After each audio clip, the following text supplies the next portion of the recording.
Bonjour à toutes et tous. Je tiens d'abord à remercier les organisateurs de ces journées qui m'ont accordé la possibilité de participer en tant qu'intervenante. En guise de captatio benevolentia et compte tenu de la portée spécifiquement archéologique de ces colloques, je tiens à préciser que je ne suis pas archéologue de formation. Je m'exprimerai aujourd'hui en tant qu'historienne, au moins apprentie historienne du Haut Moyen-Âge, profondément convaincue toujours de la nécessité d'intégrer de manière systématique à l'analyse des sources écrites la reconstruction issue de l'évidence matérielle. Ce que je vais vous présenter aujourd'hui, c'est une relecture historique du site archéologique de Santa Maria de l'Escamone, un complexe baptismal rural classé monument historique en 1991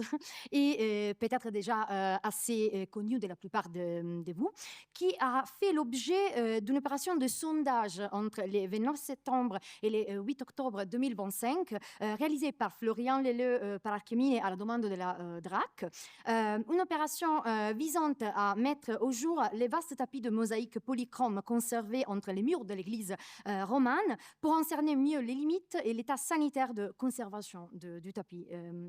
mosaïqué. Cette opération n'avait pas les buts de retracer dans sa diachronie l'évolution de ces complexes baptismales, mais en tout cas, les sondages réalisés ont permis d'identifier au moins 4 étapes distinctes dont la mise en perspective dans un cadre historique plus large pourrait contribuer à esquisser les principales étapes d'évolution de ces sites. Une évolution effectivement très compliquée entre Antiquité tardive et Moyen-Âge central qui invite à réinterroger les formes et les rythmes du processus de christianisation en Corse et celle de l'organisation aussi de la territoriale du culte à l'échelle insulaire, jusqu'à la phase d'affirmation de la domination pisane. Les sites de Santa Maria dell'Escamone en fait s'imposent comme un site palimpseste à exemplaire où se superposent plusieurs phases de construction et différents niveaux d'occupation s'échelonnant de l'Antiquité romaine au Moyen-Âge central. Épicentre de la Pieve de Rustino dont il faut l'Ecclesia Matrix, Santa Maria dell'Escamone constitue un cas emblématique de réédification volontaire au cours de siècles médiévaux d'un édifice religieux sur un sanctuaire paléochrétien primitif. Les sites avaient déjà fait l'objet de plusieurs campagnes de fouilles. Je mentionne seulement les enquêtes réalisées par Geneviève Moracchini-Mazel dans les années 50 et les années 80 qui ont permis d'identifier le baptistère paléochrétien avec aussi sous l'église romane la basilique primitive à sol mosaïqué. Puis les opérations conduites par Jean-Pierre Maroni en 2007 et les opérations de diagnostic réalisées en 2015 par l'IRAP dans le cadre d'un programme de valorisation du complexe cultuel dans son ensemble porté par la commune de la vallée de Rostino. L'étude de ces sites s'inscrit de manière pertinente dans le cadre de mon projet de thèse de doctorat intitulé La Corse dans les dynamiques méditerranéennes du Haut Moyen-Âge, un espace d'ambiguïté entre disconnectivité et d'intégration dans les réseaux italiques.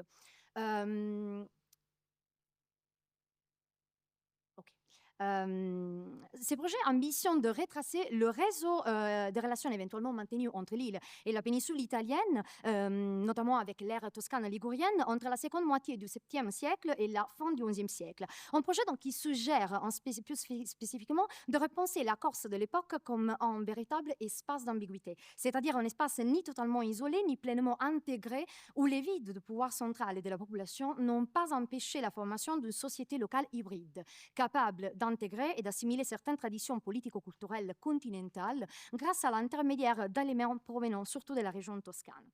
Dans cette perspective, le site donc, de Santa Maria dell'Escamone peut représenter un micro-laboratoire d'observation privilégié pour examiner précisément ces dynamiques. Pivot territorial où cette tension entre persistance, disconnectivité et recomposition silencieuse semble s'être manifestée physiquement au cours des siècles hauts médiévaux, ces complexes baptismales peuvent fournir un cas d'étude d'intérêt majeur, nécessitant d'être reinsérés au sein d'un cadre géohistorique plus vaste, capable d'inciter à problématiser le vide historique.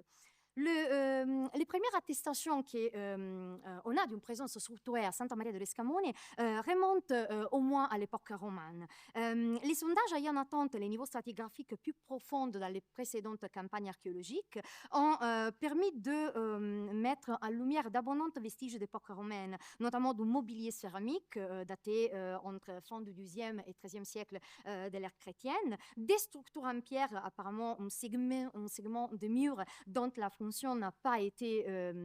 clarifiée.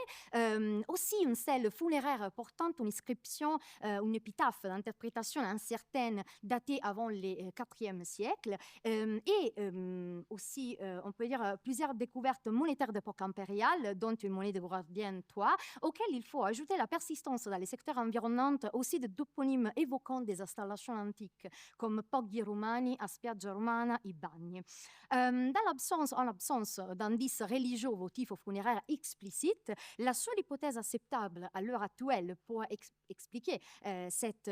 implantation romaine, c'est celle de l'existence dans ces lieux d'une villa, peut-être dès le XIIIe siècle, vraisemblablement associable à une activité économique d'ampleur modeste liée à l'exploitation des ressources forestières locales. En revanche, il paraît assuré qu'entre IVe et VIe siècle, une basilique paléochrétienne fut édifiée sous cet emplacement romain. Et le premier état stratigraphique qu'on a pu effectivement mettre en évidence aussi avec la dernière opération de sondage résulte associé à la présence d'un important pavement mosaïqué occupant la moitié orientale de la nef du sanctuaire actuel. Il s'agit d'un opus tesellatum polychrome à composition orthogonale, constitué de motifs décoratifs géométriques ou animaliers dont la partie conservée aujourd'hui n'excède pas une vingtaine de mètres carrés. Dans le cadre de l'intervention, l'analyse stylistique de la du décor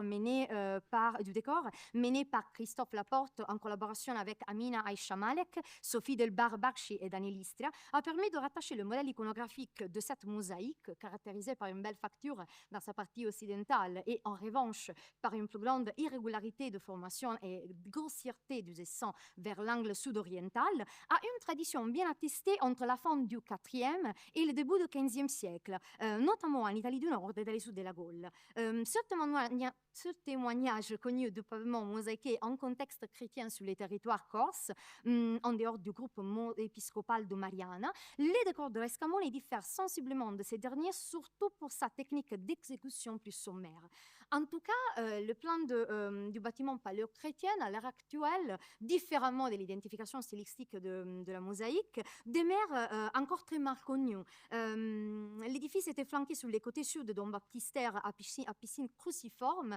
abrité dans une deuxième salle à nef unique, mais l'absence d'autres éléments contextuels, donc assemblage céramique significatif, monnaie ou sépulture clairement associées, ne permet pas de préciser davantage la chronologie de la construction.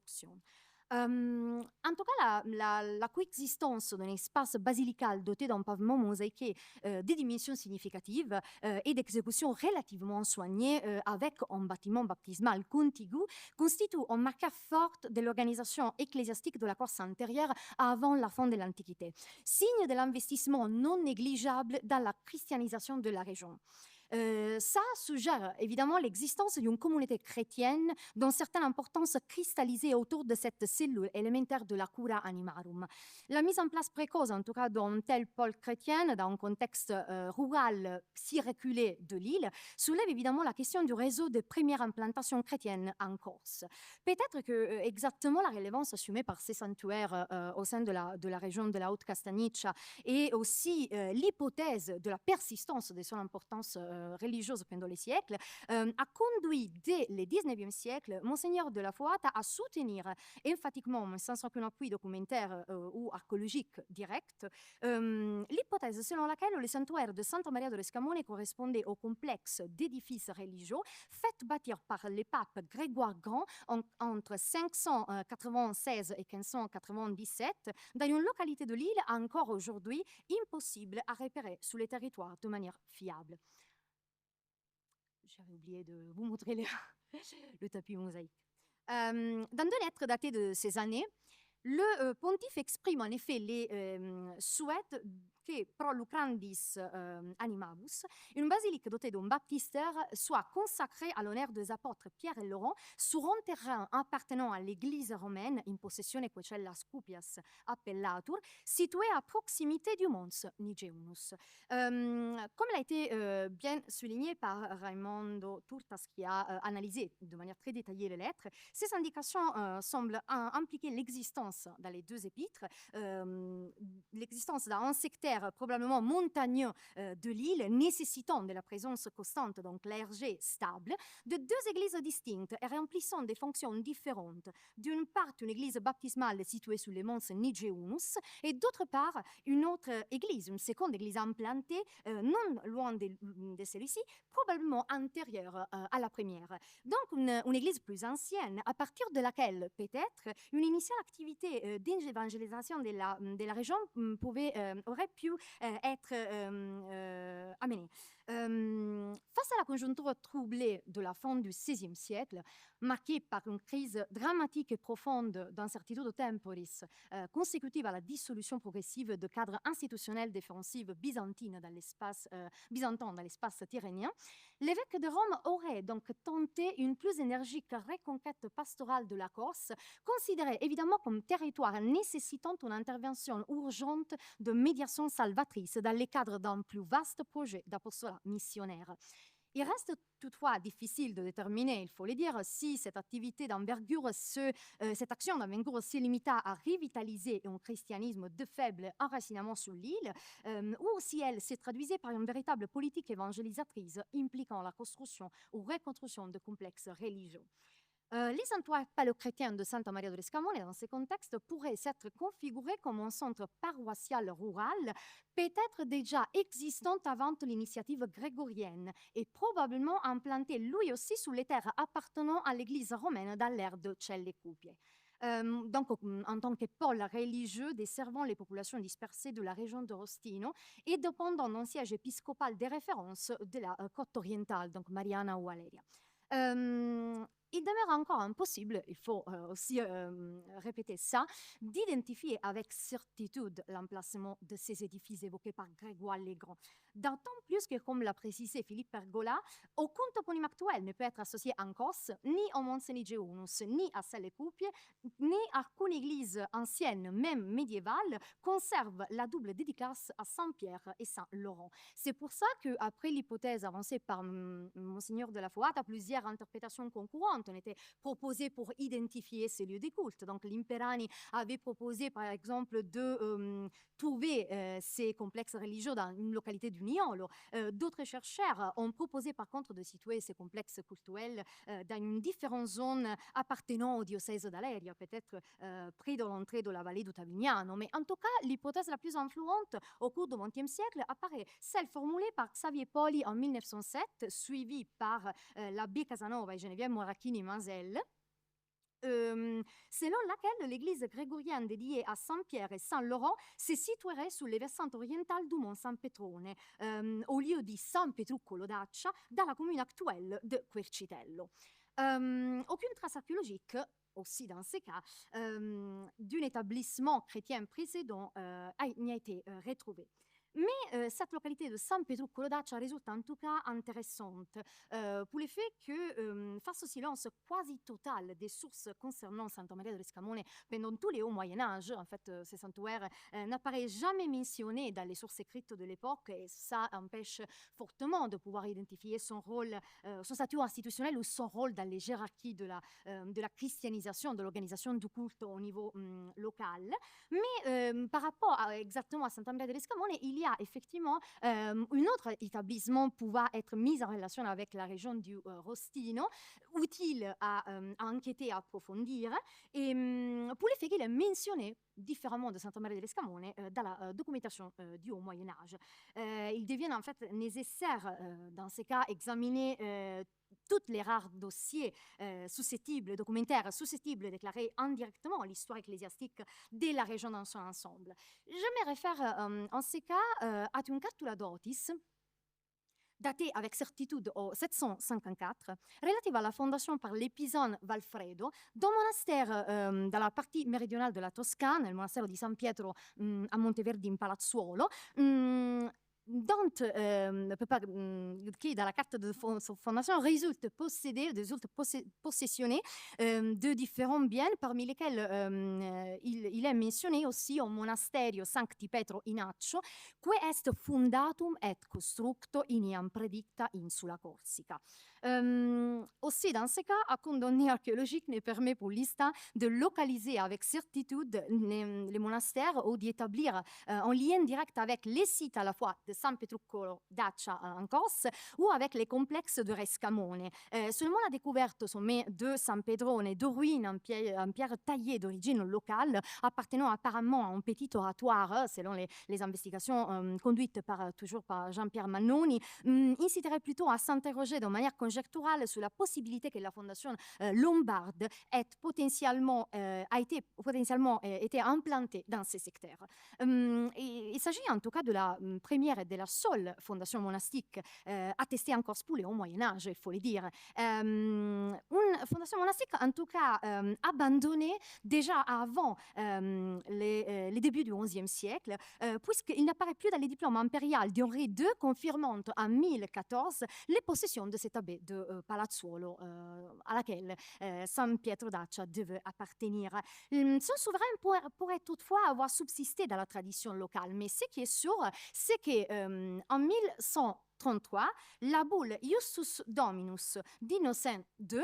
institua officiellement les diocèses d'Accia, comprenant notamment les territoires correspondants aux futures pièves d'Ampugnani et de Rostino, vu la nécessité de répartir les sièges épiscopaux corses entre Pise et Gênes en rivalité croissante pour l'imposition de leur domination sur l'île. Et dans ces cas, on peut effectivement se demander si cette création ne correspond pas à la réactivation formelle, après une période de supposée cessation d'existence, d'une circonscription ecclésiastique plus ancienne, d'origine peut-être de l'Antiquité tardive.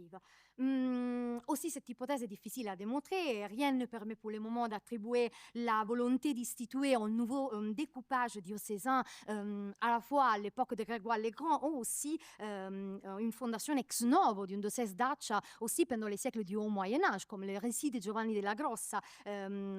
fait penser la référence à l'édification de la cathédrale d'Accia par les comtes Bonifacio dans le 9e siècle. Dans tous les cas, effectivement, il y a différents aspects qui empêchent de soutenir de manière sûre chaque hypothèse. Cette discussion invite néanmoins à examiner plus attentivement d'autres éléments, on peut dire, en corollaire. Les premiers, c'est donc la nature juridique de ces terres. Quelle est la nature de ces propriétés sur lesquelles devait peut-être également être implanté le site ecclésiastique de Santa Maria de Rescamone? Il faut en fait préciser que Valfredo, ce n'était pas les seuls lombards de la Tuscia Langobardorum à avoir des possessions en Corse, mais aussi l'évêque Lucquoise Valpran, signataire le même année d'un testament dans lequel il est également fait allusion de la présence de possessions et d'intérêts lombards en Corse, pourrait avoir obtenu l'air bien foncière effectivement à cette terre chronologique, aussi à travers une appropriation intervenue précisément au milieu du 8e siècle, dans les contextes politiques convulses coïncidant avec le règne d'Astulf, peut-être au détriment des propriétés que les Saint-Sièges avaient sur l'île. La coïncidence chronologique entre la mention de ces monastères de San Pietro d'Accia en 754 et d'autres événements majeurs de la géopolitique, on peut dire, de l'époque, les fameux voyages du pape Étienne II auprès de Pépin le Bref, donc la fameuse promissio caridiaca, la promission de donation formulée après qui garantissait à la papauté la souveraineté légitime sur plusieurs territoires, parmi lesquels la Corse figure en première ligne. C'est une coïncidence donc qui laisse entrevoir un contexte géopolitique général qui ne rendrait pas trop absurde à ce stade l'idée d'une telle appropriation qu'à cette époque, certaines terres anciennement contrôlées par l'Église de Rome pouvaient avoir fait l'objet d'accaparement de la part des élites de la Tuscia Langobardorum. L'autre question que je n'ai pas le temps évidemment de préciser ici, c'est la question de la possible survie à ce stade des structures fiscales héritées de l'Antiquité tardive. Il y a beaucoup d'indices qui font penser que les terres de Celle Scupias et de Celle Cupia et en général les possessions puis acquises par les Lombards étaient de terres relevant de l'ager publicus et qui font aussi réfléchir sur les limites effectives en termes géographiques de ces possessions avant romaine et puis peut-être lombarde. Les limites de celle Cupie auraient en fait pu englober un territoire relativement plus vaste, comprenant vraisemblablement la région du Rostino, le site même de Rescamone, jusqu'aux montagnes du Cortene. Revenons plus directement à Santa Maria de Scamone, donc on peut dire en bref que la trajectoire du site pendant le haut Moyen-Âge demeure marquée par un hiatus documentaire archéologique importante qui conduit à interroger l'éventuelle continuité fonctionnelle de ces pôles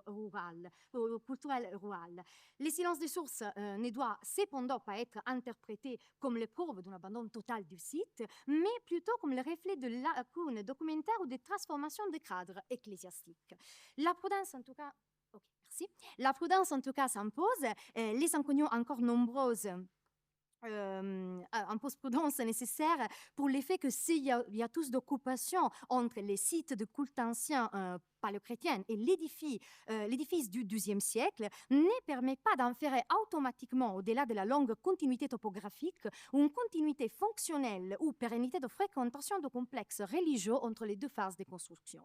L'absence également des documents anciens sûrs référables à l'église de Rescamone empêche d'en attribuer avec certitude le même titre de Pieve. Dans ces contextes d'incertitude documentaire, mais de forte continuité topographique, la phase pleinement médiévale du site de Santa Maria delle Scamone apparaît comme un moment décisif de réactivation de ces complexes structurels. L'analyse culturelle. L'analyse stratigraphique, comme l'étude architecturale, suggère en effet que l'édifice médiéval fut construit en plusieurs étapes successives,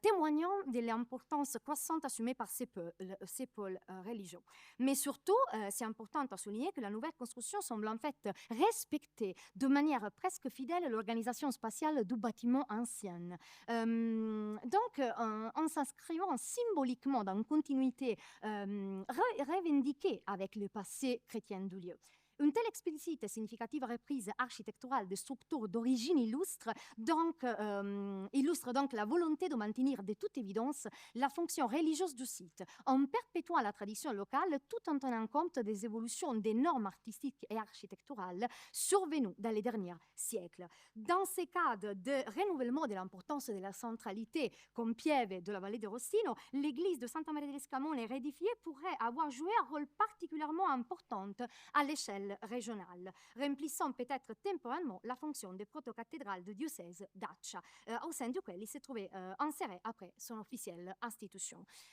En bref, je termine. L'histoire de Santa Maria delle Scamone apparaît comme celle d'un lieu marqué par une remarquable stratification de fonctions et de significations religieuses, témoignant d'une continuité topographique et symbolique qui dépasse largement les silences de la documentation écrite. Les sondages de septembre de l'opération de l'automne 2025 ont pleinement démontré le potentiel des nouvelles investigations archéologiques, invitant donc à poursuivre les recherches sur les sites dans une optique de plus en plus interdisciplinaire, dans le but aussi de préciser mieux la chronologie et l'évolution en général diachronique de ces complexes, et donc à travers une optique interdisciplinaire indispensable, qui devient indispensable pour dissiper l'ambiguïté de ces siècles obscurs. Pour l'heure, dans l'attente des futures investigations archéologiques supplémentaires et des possibles nouvelles découvertes, il ne reste qu'à suivre les conseils suggérés avec prudence par l'Imperani vers la fin du XVIIIe siècle. J'ai traduit directement en français, mais si nous faisons usage de ces conjectures par lesquelles nous avons l'habitude d'éclaircir les temps obscurs, nous ne nous éloignerons pas beaucoup de la vérité. Je vous remercie pour l'attention.